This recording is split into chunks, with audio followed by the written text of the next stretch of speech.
शुक्रवार की इस एकादशी वाले दिन आपको मात्र 3 तुलसी पत्ते और एक आटे का दीपक वाला उपाय अवश्य करना चाहिए। पापांकुशा एकादशी यह साल में केवल एक बार ही आती है, और यदि इस दिन हम इस छोटे से उपाय को भगवान विष्णु के समक्ष, शिव जी के समक्ष अपनी कामना से करते हैं, तो हमारे जीवन में चल रही सारी परेशानी, सारी बाधा समाप्त होती है।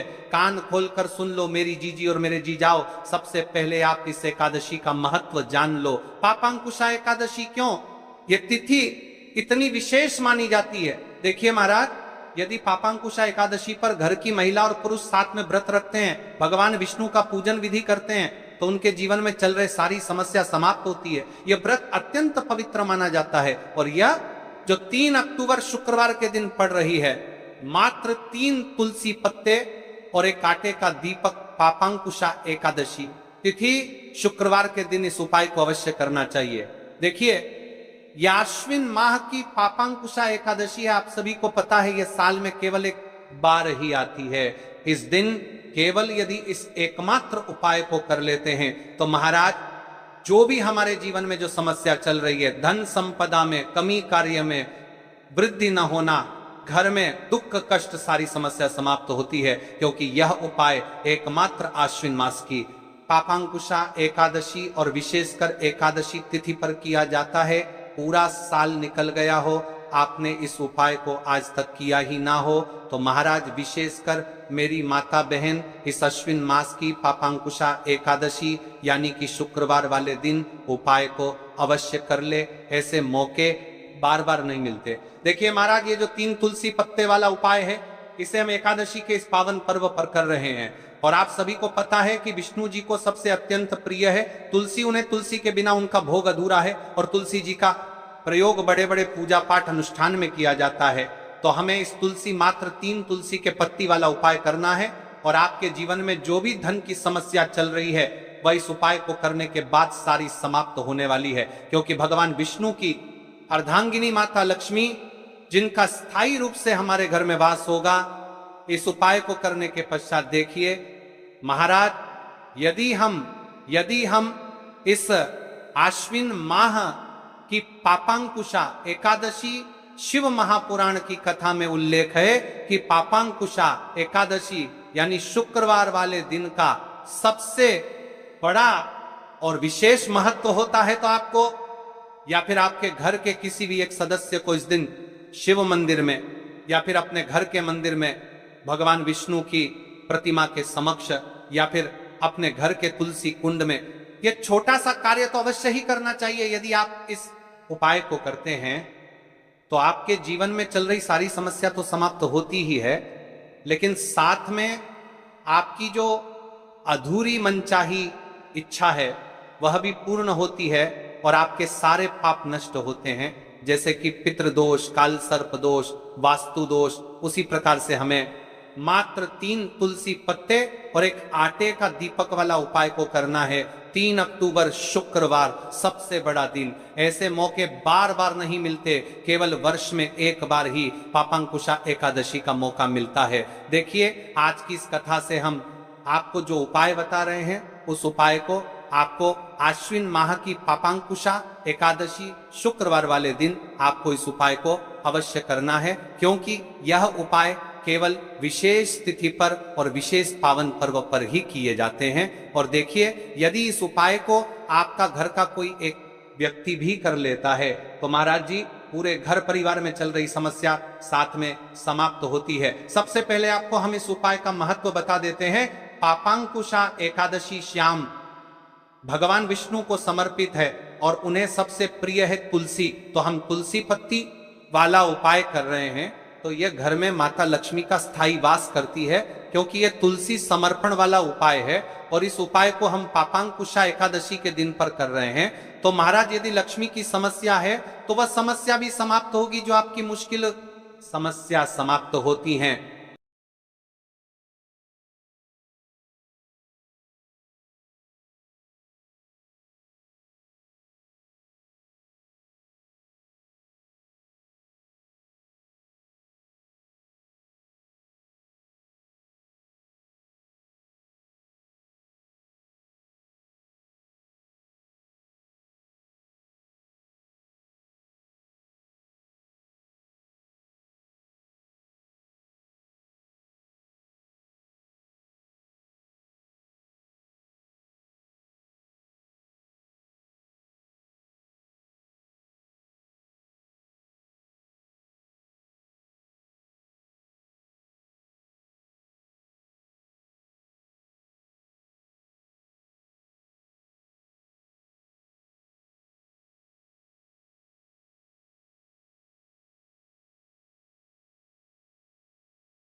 उससे पहले हम बात करेंगे इस उपाय को करने के एक निश्चित समय के बारे में, क्योंकि यह सबसे बड़ी एकादशी है। यदि हम इस उपाय को एक निश्चित समय पर करेंगे तो उसका फल 100 गुना बढ़ जाता है। यदि हम किसी निश्चित समय पर उसे उपाय के शुभ मुहूर्त पर करते हैं तो यह उपाय अत्यंत बलशाली हो जाता है। अब बात करते हैं कि इस उपाय को किस समय करना चाहिए। देखिए महाराज जी, इस उपाय को करने के 2 समय बताए गए हैं, सुबह का समय, प्रदोष काल का समय। कई सारी माता बहनें सुबह के समय इस उपाय को करना चाहती है तो वह सुबह के समय इस उपाय को कर सकती है। सुबह का समय सबसे शुभ माना जाता है, विशेषकर पूजा पाठ और उपासना के लिए सुबह का समय बहुत उत्तम है। सबसे श्रेष्ठ समय सुबह 7 बजे से 8 बजे तक यदि कोई व्यस्त है और वह इस उपाय को करना चाहते हैं तो सुबह 10 बजे तक कर सकते हैं, और यदि कोई माता बहन चाहे कि वह 12 बजे से पहले कर लें तो भी माननीय। बस इतना ध्यान रखना है कि दोपहर 12 बजे से बाद नहीं होना चाहिए। अब देखिए महाराज की बात कर लेते हैं प्रदोष काल के समय के बारे में। प्रदोष काल का समय दूसरा श्रेष्ठ समय है प्रदोष काल। प्रदोष काल का अर्थ है संध्या के समय का वह विशेष मुहूर्त, सबसे श्रेष्ठ समय शाम 5 बजे से 6 बजे तक। यदि समय न हो पाए तो रात 8 बजे तक कर सकते हैं, लेकिन याद रखिए 8 बजे के बाद ये उपाय न करें। अब कई सारे लोग कमेंट करके हमसे ही समय पूछने लगते हैं कि महाराज जी आप ही बता दीजिए सबसे उत्तम समय कौन सा है, कौन सा समय चुने। यदि आप प्रदोष काल में करें तो दीपक साथ ले जाएं, यदि आप सुबह करें तो गंगा जल साथ रखें। दोनों समय पर भगवान विष्णु प्रसन्न होते हैं, आप किसी भी समय कीजिए।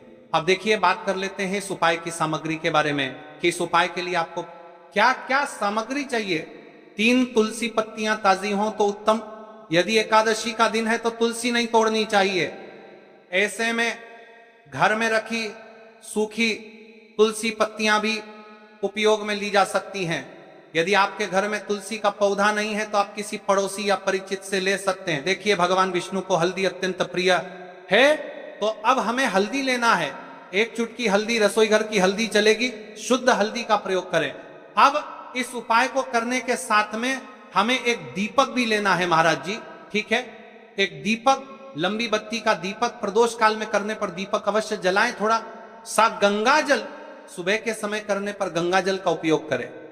भगवान विष्णु की प्रतिमा या चित्र, भगवान विष्णु, श्री राम या श्री कृष्ण की प्रतिमा रखें।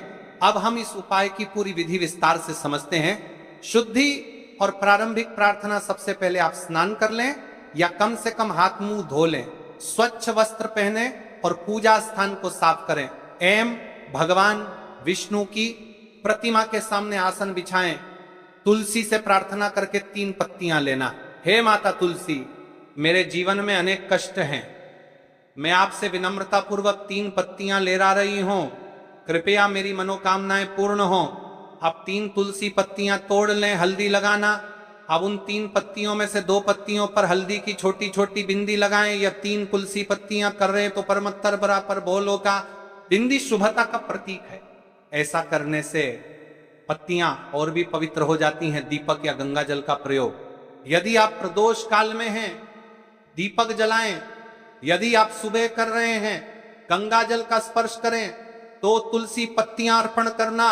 अब जिन 2 पत्तियों पर हल्दी लगी है उन्हें भगवान विष्णु की प्रतिमा के सामने अर्पित करें और कहें, हे श्री हरि, मैं आपको ये तुलसी पत्तियां अर्पित करती हूं, कृपया मेरी मनोकामनाएं पूर्ण करें, मेरे कष्ट दूर करें, मेरे परिवार में सुख शांति लाएं।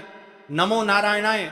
अब अपनी समस्या या मनोकामना स्पष्ट रूप से बोलें। जैसे मेरे घर में कलह है, कृपा कर इसे दूर करें। 2-2 भारती के सान, मेरे बच्चों को शिक्षा में सफलता मिले, मेरे घर में धन की कमी दूर हो। तीसरी तुलसी पत्ती का प्रयोग। अब बची हुई तीसरी पत्ती को आप घर के किसी शुभ स्थान पर रख दें, जैसे घर का मंदिर, धन स्थान, तिजोरी, अलमारी या घर का पवित्र स्थान। यह पत्ती आपके घर में समृद्धि और शुभता का प्रतीक बनेगी। अंत में भगवान विष्णु से प्रार्थना करें, हे विष्णु भगवान, आपने ये छोटी सी भक्ति स्वीकार की, कृपा कर मेरे जीवन में शांति और सुख प्रदान करें। फिर तुलसी माता को धन्यवाद दें। मंत्र जाप। उपाय करते समय आप सरल मंत्र जप सकते हैं। नमो नारायणाय 11 बार या श्री विष्णवे नमः 21 बार उपाय करने के बाद का फल। अब देखिए महाराज जी, इस उपाय का फल क्या होता है? घर में शांति बनी रहती है, धन की वृद्धि और आर्थिक स्थिरता आती है, मनोकामनाएं धीरे धीरे पूर्ण होती हैं, परिवार में प्रेम और सौहार्द बढ़ता है, रोग और बाधाएं दूर होती हैं। तो भाइयों और माताओं, ये था 3 तुलसी पत्तियों और हल्दी का उपाय। ये उपाय छोटा है, सरल है, लेकिन इसमें अपार शक्ति छुपी हुई है। श्रद्धा और विश्वास से इसे करें, भगवान विष्णु और तुलसी माता अवश्य प्रसन्न होंगे। देखिए, आपका ये 3 तुलसी पत्ते वाला उपाय तो यहां पर समाप्त हो जाता है। इस उपाय को आपको हमने पूर्ण रूप से आपको अच्छी तरीके से समझा दिया है, किस प्रकार करना है, कैसे करना है, सामग्री कहां से लेनी है। अब सबसे पहले हम एक मुख्य बात कर लेते हैं। देखिए, हम राशि से जुड़ा भाग्य भी बताते हैं और भाग्य में चल रही परेशानियों को भी बताते हैं। तो यदि आपके जीवन में कोई समस्या चल रही है और वह समाप्त नहीं हो पा रही है, तो कमेंट बॉक्स में आप बता सकते हैं। अगली उपाय विधि में हम आपकी समस्या का निवारण भी करेंगे और उसका उपाय भी बताएंगे। तो चलिए आप चलते हैं हम उसे आटे के दीपक के उपाय की तरफ, जो आपको इस पवित्र एकादशी पर करना है। उससे पहले नए भक्त हो तो चैनल को सब्सक्राइब कर ले। अब घर आकर के आपको छोटा सा कार्य अवश्य करना है। अब भक्तों, केवल मंदिर जाकर उपाय करना पर्याप्त नहीं है, घर लौटकर आपको एक छोटा सा कार्य भी करना होगा। घर में जो भी आपका शिवलिंग है, पिंडी है, या फिर यदि शिवलिंग नहीं है तो आपका छोटा सा मंदिर है, वहां पर जाकर भी आपको जल चढ़ाना है और भगवान को प्रणाम करना है। साथ ही घर के मुख्य द्वार पर एक दीपक प्रज्वलित करना है। यही दीपक आपके घर की लक्ष्मी को स्थिर करता है और दरिद्रता को बाहर निकाल देता है। त्र्यंबकम यजामहे सुगंधिम पुष्टिवर्धनम उर्वारुकमिव बंधनान मृत्युर्मुक्षीयमामृतात्। जो भी भक्त इस पावन एकादशी में हल्दी के दीपक का उपाय करता है, उसके जीवन की बड़ी से बड़ी समस्या भी समाप्त हो जाती है। चाहे गृह कलह हो, स्वास्थ्य की परेशानी हो, आर्थिक संकट हो या मन की बेचैनी, माता दुर्गा उस घर में स्वयं कृपा की वर्षा करती है। अब प्रश्न उठता है कि उपाय की विधि क्या है? आटे का दीपक, हल्दी के साथ गेहूं के आटे से एक छोटा सा दीपक बनाइए, उसमें घी या तेल भरिए, उसमें रुई की बाती रखें। अब उस दीपक में एक चुटकी हल्दी अवश्य डालें। यह सबसे शक्तिशाली विधि मानी गई है।